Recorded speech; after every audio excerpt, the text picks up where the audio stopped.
Good morning and welcome to this episode of Behind the Screen. And I'm JM, and the host of this show, and we're gonna talk a lot about jackals today. We have been designing and working through a monster for Ekiazaru, a mansion in my world, the world of Calypsis, that is an underground city that has been fallen and ruined. And I'm in the process of writing it up. I have just a couple more design things, and I will be posting the Kashshaptu for use on my blog, and I will put a link to the blog in the show notes of this episode. If you Google origins, I think it's origins of a dark god. You can go back and I had a ton of game design theories and reviews about RPGs that I did before I started Jackals, and then Jackals kind of took off, and the game design writing kind of took off, and the blog has lain fallow, but I'm hoping to get back into doing that. Good morning, Becca. Becca, one of my Jackals in the game that I'm designing this monster for, is here in chat. Good to see you. So today we're going to talk about the Kashshaptu, kind of wrapping that up, and then we're going to talk about my current Jackals game. I'm going to do an after-action report, I think maybe once a month, kind of talking about the game that I'm running, maybe giving some insights and thoughts. Bob, good to see you as always. Get your headphones, man. That stinks. So I've got the Kashshaptu written up. I've got the Kashshaptus, the three possible paths that a GM could take, just as examples on how to use the Kashshaptu, and I added a little bit of lore. But I wanted to go in a little bit of the lore of how the lore has changed from the beginning of the design process to the current part of the design process. That'll be kind of the first half of the show. And then the second half of the show, we'll do the after-action report. Rook, good to see you, buddy. 28 months as a subscriber. And it blows me away because I definitely don't have that streak because I often forget to resubscribe. Good to see you, man. So when we initially were developing the Kashshaptu, I was looking at them as a category of monster that existed in Ekiazaru. And thanks to the input from the chat and some really devious design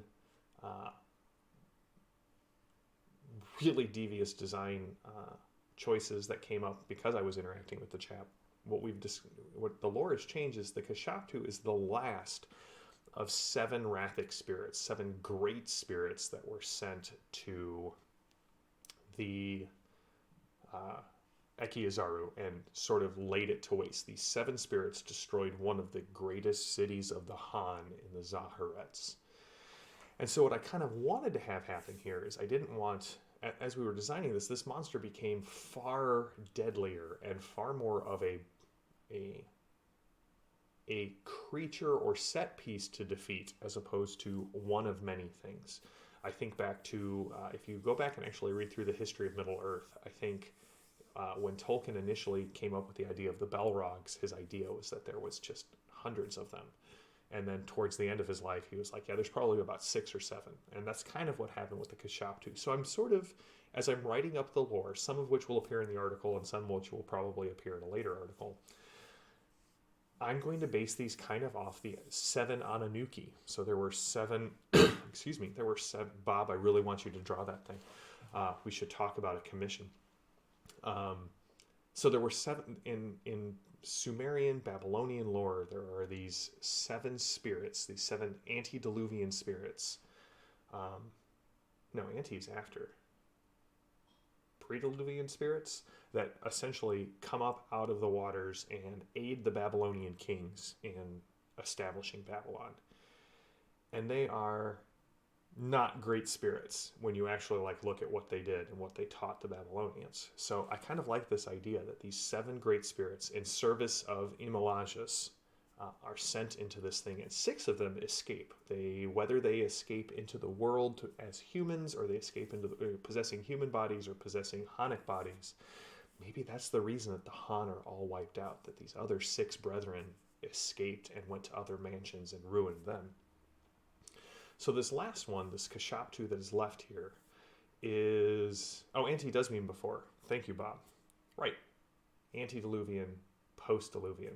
My brain, I think I need more coffee. So it is antediluvian. You are technically correct, sir, which is, of course, the best kind of correct. Bob, you get a no point, and remember, after 100 no points, you get a no prize, which I will not be sending to you. But so this Kashshaptu that's down in the bowels of Ekiazara rules over this kingdom of the Hollow Ones. These are the children of the Han that have been completely consumed in body, mind, and memory. And those are going to be the general creatures on this level. And we'll design those in the upcoming weeks. But the Isuk Keen is how they're, is what they are, the Hollow Children. But this last one is stuck here. And I think the lore that we're going to go with is that the last and greatest of the Honic lore masters before he succumbed to the Kashshaptu basically laid a trap, offering his knowledge, his memory, to be the bait to bind this Kashshaptu in the lowest levels of Ekiazaru. And so this thing has gone crazy. It has, it cannot die, but it is a spirit of hunger and has nothing to feed on. The Hollow Children are, empty calories. And so it is sitting there waiting for Jackals. And so the idea will be the first time the creature is encountered is at his weakest. It's barely more than a feral spirit that is attempting to feed because there is something new here. Think in that, that scene in the vampire movie where the vampire is awakened for the first time after centuries without blood and just has to feed just to regain its sense of self. And then the Kashshaptu keeps coming back, growing more and more substantial, more and more powerful as it continues to gnaw on the Jackals, and hopefully with the goal of it eventually freeing itself. Not hopefully from the lore master's perspective. You definitely want this thing put down. So I have a lot more lore work and story work to build out around this Kashshaptu. Who was the lore master that sacrificed himself? What is the trap? How do you kill this thing? Did the lore master come up with the ritual that is necessary to kill this thing, or is it a matter of trying to rebind it? And if it's a rebinding, does that mean that a character has to remain behind, acting as the bait for the trap? So there's a lot to discuss in this idea about the Kashshaptu, and thanks to you guys, because you guys helped make this monster way cooler than my initial design for it. Rook says that it is a horrid way to exist, and I agree. I think that this monster is something truly horrific and unique, and I love it. I really love it. I'm gonna post, like I said, I'll post it on the blog. Let me see if I can. I'll get the blog link, and we'll come up maybe we'll do a design day of what's the ritual, what's the lore. I put just enough lore to give some framework. I just have to assign the talents, and that blog post is going live later today. So sadly, we will not be doing behind the screen on Tuesday, so there won't be a design next week. I must go on my own quest into the bowels of the DMV and attempt to return with the license of driving. But that's so we'll be back next Thursday with more behind the screen. But I thought that I would just take some time today and tell you about the poor jackals. I mean, the great jackals that will eventually encounter this Kashshaptu. Becca has just a little bit of knowledge of what this thing can do now because she is tuning in here. Rook says that he is fond of a holy man blood on a silver weapon that must be placed in the eye socket. I mean, you got some great ritual components there. I definitely think we're going to design the ritual of destruction here here on screen, behind the screen. I did have a ritual of Rathic destruction built into, if you have Fall of the Children of Bronze, if you go to chapter the Miram Mahasra adventure, which is on page 123, there is a long ritual based off of the The ritual of expelling is based off of the witchcraft tablets of Malku, which was a Babylonian rite that was done like annually to expel all of the demons and witches from Babylon. And so there is a ritual already like kind of established in Jackals for dealing with one spirit. And the thing is, each spirit will have to have its own individual ritual kind of built around it to destroy it. Let's see here. Rook says, "Oh, it is a highly overrated item." Yeah, it's what is it? Bulk rares is basically a driver's license. It's not the rares. It's not the Black Lotus that we're going after. I haven't played Magic in long enough to even know what bulk rares currently are. So my group of Jackals, I'm running a home game of Jackals that people have asked me if I'm going to stream it, and I don't think I am. I want something that I can just sit down and hang out and focus on playing the game, because when I run stream games, part of my joy is interacting with the chat. If you have not checked out, we have just launched a new season of Torg on the Ulysses International channel on Tuesday nights, going live at 7:30 Central Time. And part of the fun for me is interacting with the chat. I actually give out possibilities, which are the meta currency, to the people in chat, and then they're able to spend it on either the heroes or the villains in the stream. So if you like that level of interaction, if you would like to come participate in our Torg campaign, we would love to see you on the Ulysses International channel. Ooh, Rook, this is for you, buddy. The chat is, for those of you watching on YouTube and not getting to experience the joys of the chat, they're discussing the rarity of driver's license, and Rook did point out that a forklift license, that thing carries some weight, and you can have a possibility, Rook. That was delightful. So in my game in Jackals, I want to kind of push the timeline forward a little bit. I played through all of the Fall of the Children of Bronze, so we're setting this post Fall of the Children of Bronze in sort of the northern area of the War Road. Crow-Ryla, the Melkoni city, is attempting to establish a colony, and the Anoxi, or the chief of the city, Glycera, she sends the Jackals north to aid the colony in however they need. And Restar, I know you told me how to pronounce this. I'm going to just say Ben. Ben, it's good to chat with you. We did have a discussion of the Torg game and why people should come join us on the Torg chat, because they get to be not just viewers, but participators. So my Jackals group right now consists of Becca's character, Aset, a Hemet Nezher, a priestess of the 6 and the 8 from Gare, who has been sent north for reasons that she is sort of mysterious about, and I don't want to spoil here on chat.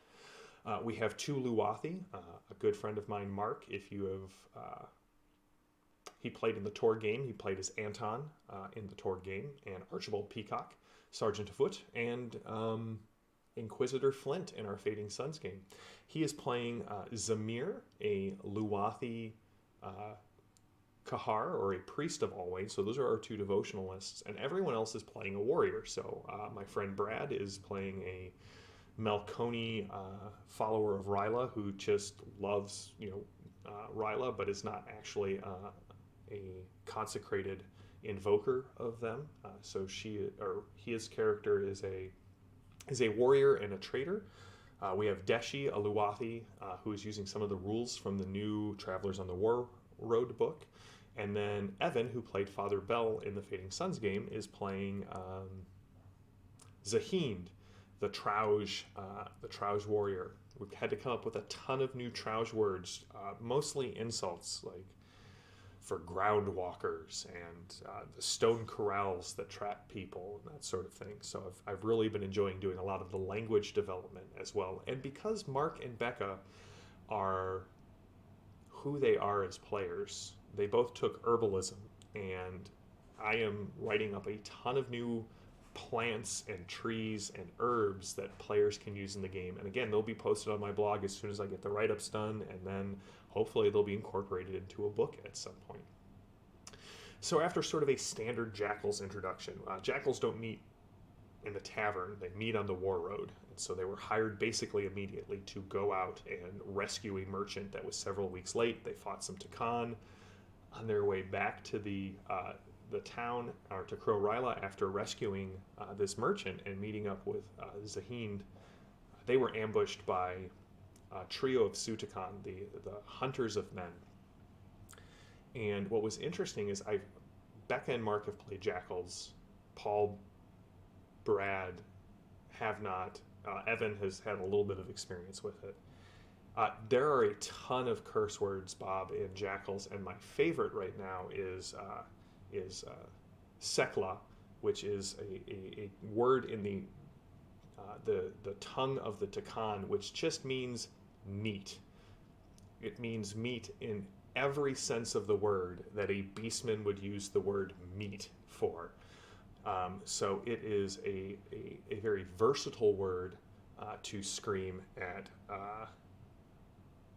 your players, not at your players, at your characters. We also came up with, what's the one that we came up for Evan? Do you remember it off the top of your head, Becca?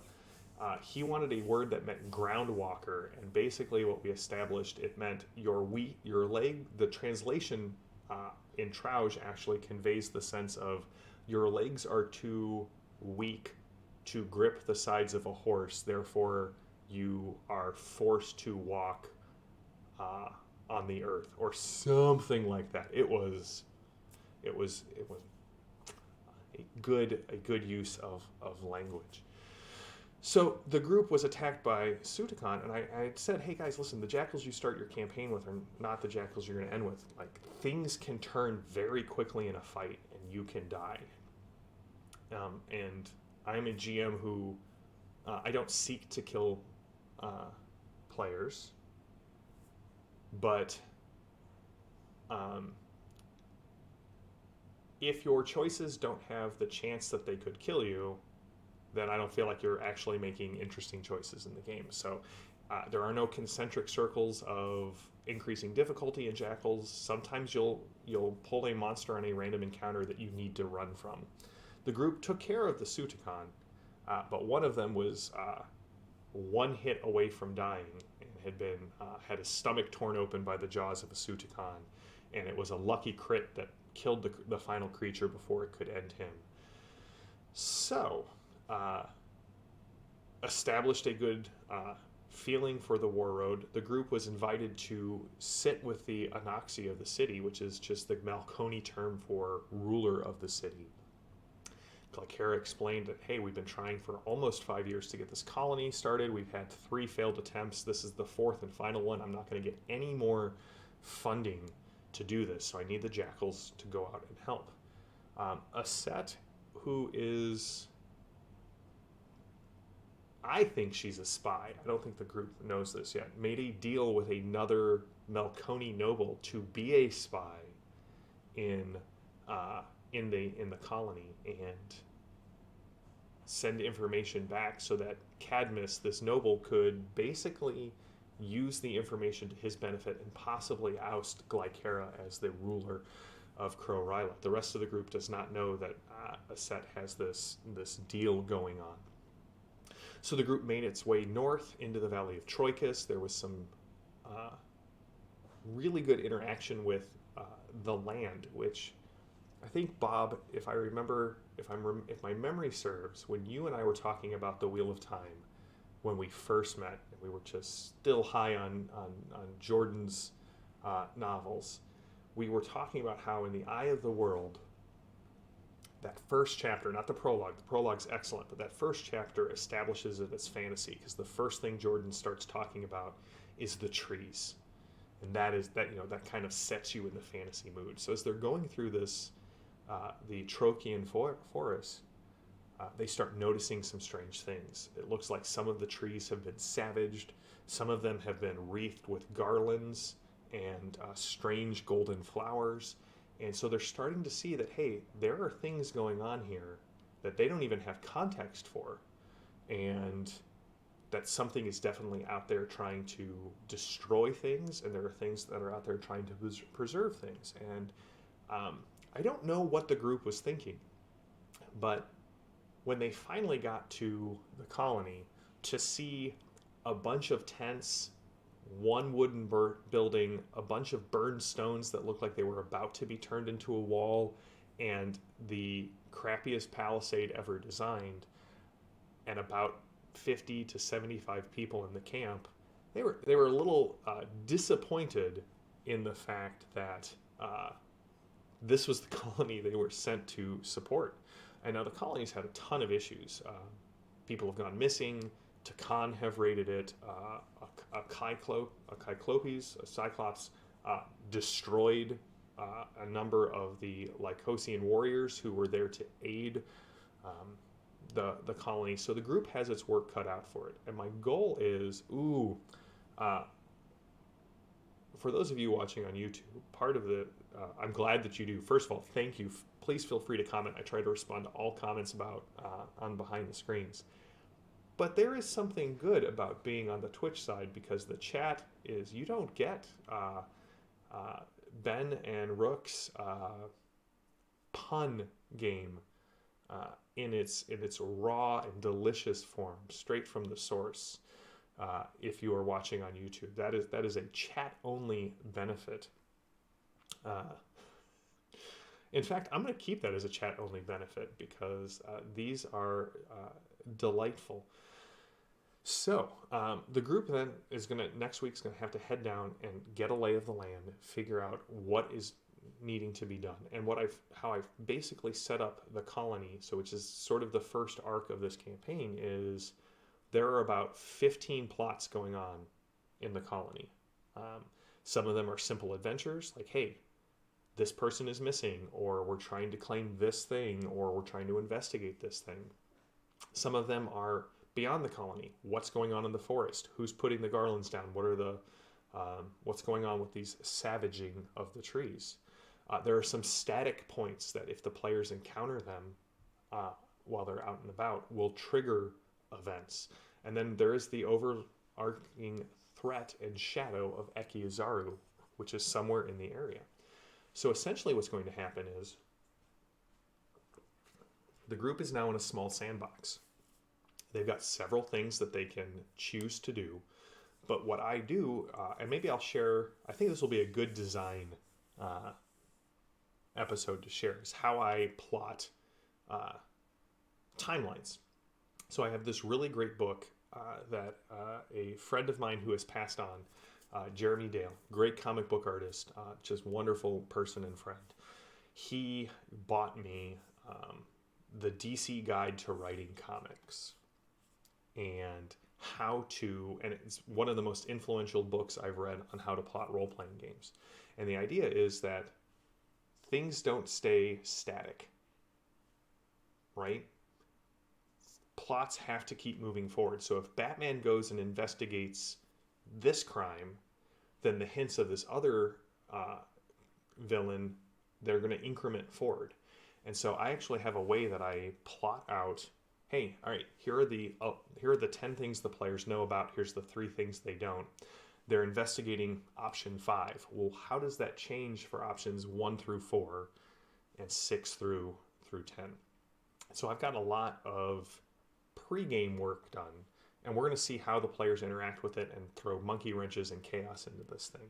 But the idea is that this first arc is going to be very sandboxy, but heroes have to respond to things. John Wick talks about this in his Play Dirty book, which, excuse me, if you don't have Play Dirty, go buy Play Dirty from John Wick, or go to his YouTube channel, which I'll have JD put a link in the down below, because he read the chapters and provided director's commentary in the early days of the pandemic, which was just awesome, because he read the chapter and then kind of provided context around the stories and then said, hey, do I still believe in this advice, or has my advice on game mastering changed? And he talks about doing something similar. in his Vampire the Masquerade game. And that a lot of times some of the plots got to the point where it was too late for the players to intervene, which is, of course, when heroes intervene, right? Heroes always show up when things look like it's too late for them to do anything. And so I love that feeling that, one, the players have all of the choices in the world, but two, the world is moving on. The world is not static. It's not like, well, we said the orc tribes are, building a fort in the forest. All right, we'll deal with that later. Well, it's not like they're pausing on building the forest or building the fort. When the players actually deal with, the orcs, they now have a fort. They maybe have several watchtowers and, a moat. And so what was possibly an easy quest in the beginning becomes more difficult as the story rolls on.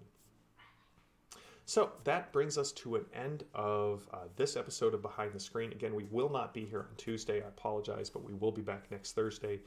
And I'm going to put a poll up on the Discord about what game to review. I'm thinking of another role-playing game. I'm thinking either of Mage the Ascension, one of the most influential games that I have ever played, run, read, or something like, I don't have Hackmaster, Bob, but for you, I will get the PDFs and I will start looking into Hackmaster. Or I was thinking about maybe Against the Dark Master, which is a role master clone of Middle-earth role-playing from back in the day. It's got some very cool mechanics, some great art. I do think, so Bob and I both pre-ordered the Dark Souls RPG. And so, Bob, if you are willing, a little spoiler here, I'd love to have you on when we both have the book and have a chat about what we think about the new Dark Souls RPG when it comes out in May. Excellent. And then Ben, I want to have Ben on Behind the Screens. Maybe we'll do that in a couple of, maybe we'll do that in March if Ben's able to do that. And we will do, we'll talk about Old Torg versus New Torg.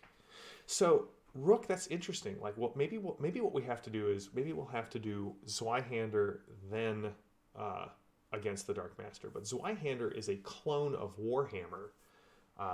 Rolemaster is its own unique thing, and I had the pleasure at a Gen Con to talk with the guys who designed the current Rolemaster, and they were sharing stories of where it came from. So if we do it Against the Dark Master, I'll share some of those industry stories that were just wonderful to hear about.